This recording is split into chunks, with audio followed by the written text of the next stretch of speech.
I'm now going to show you what it looked like from our night scope camera during those air raids. It didn't last very long, no more than 30 minutes of intense firing.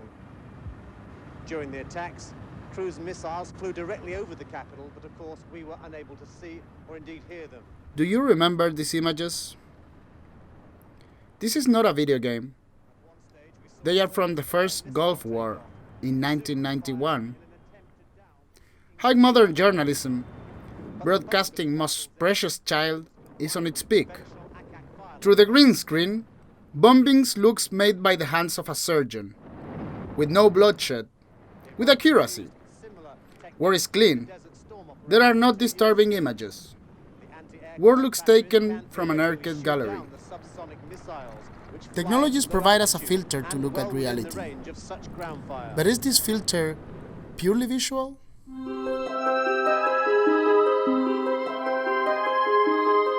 What we see in the screen is a construction.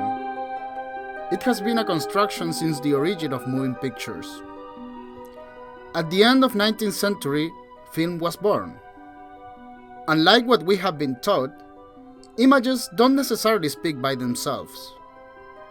In order to make sense, they need to be guided. Language is what gives meaning to images. And film language evolved rapidly. On one side, maybe the most explored one, moving pictures look to the human soul and its need of creating stories. That's what we know as fiction.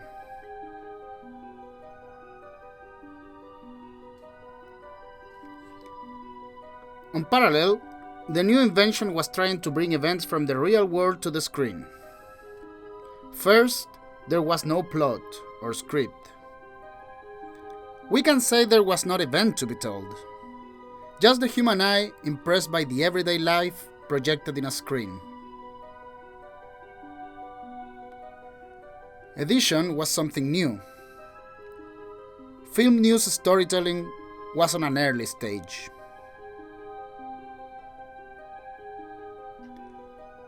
But storytelling was evolving.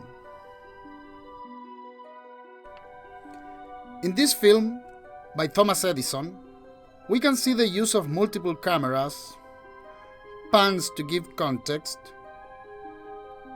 and dissolve to introduce us the subject, which is the execution of the anarchist Leon Czolgosz, who killed the president William McKinley.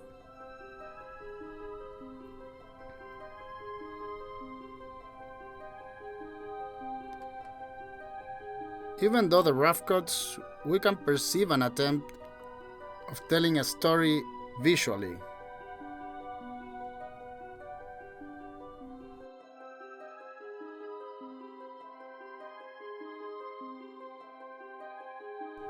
Sometimes fiction was accepted as non-fiction. In this news film, from the San Francisco fire of 1906, the American Mutoscope and Biograph Company built a small-scale model of San Francisco downtown area. It is likely that the producer wanted their audience to think that they were watching actual footage. That's how the film believed to be promoted. Here are some images taken after the actual fire. In this piece of film, images from the event are not even necessary. Representing the defeat of the Spanish army in the Spanish-American War of 1898, the film crew of the Biograph Company didn't even have to pretend to be in the place of the event. Visual metaphors proved to have a great impact in the audience.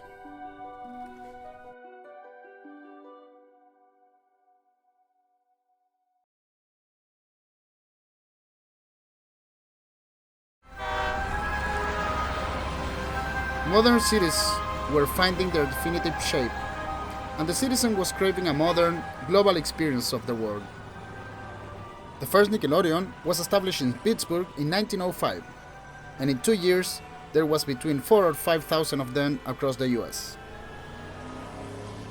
One of the most ambitious film coverage of this period was arranged for the Delhi Durbar ceremony in 1911, in which King George VII was proclaimed Emperor of India. Special stands were built for cameramen, Mobile laboratories to develop the film were specially designed and sent to India. It is possible to see a combination of filming, edition, and text that shows a news-style storytelling on an early development. All of this to the service of an imperial agenda. Even though people were familiar with the new invention, the first news films were just part of vaudeville shows, advertised as variety numbers. As their name suggests, newsreel were a reel of film long and began with major news event, followed by sports, fashion, and other, we can call it meaningless events. They evolved from the crude turn-of-the-century films into something more journalistic that we can see in the First World War films, that have a more professional style than the first lacking of structures news film. The same as many movies that followed them, there is no sound on the newsreel. Text on the screen explain the context. Newsreels showed to be very popular at the time, and production companies sprung up across the globe during this decade.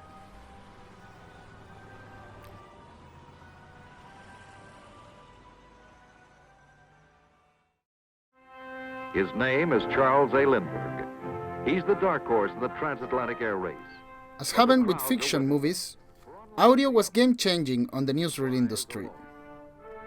Charles Lindbergh's first transatlantic flight summarizes the effect that the arrival of audio had in the The newsreel. field is soft with rain. The little monoplane, with neither radio nor safety equipment, is heavily loaded with fuel. The Lindbergh newsreel was a financial success for the Movietone company. Like most of the newsreels of the years, was static on style, but it was satisfactory in terms of photography and sound, so we can talk about a milestone in the industry.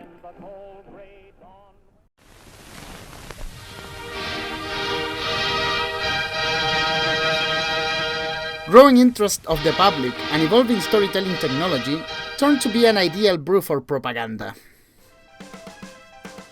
In a sensitive era, a crowd in front of a screen could be very similar to a political rally. Nazi authorities were aware about that, and upon the German invasion of Poland in September 1939, marking the outbreak of the Second World War, the Nazi government consolidated the four separate newsreel productions into one.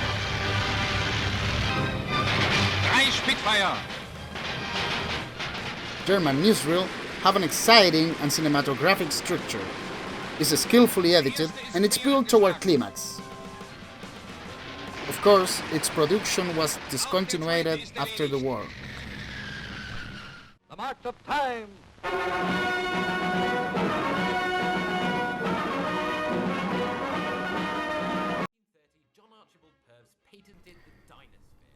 Peak and decadence arrived altogether in the newsreel industry. The March of Time, probably the most famous American newsreel, started in 1935.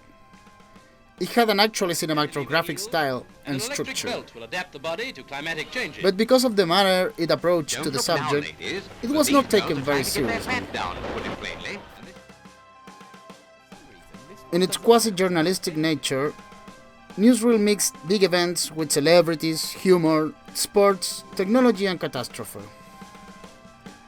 Newsreel was seen as an addition, a convenient house clearing for the theater owners.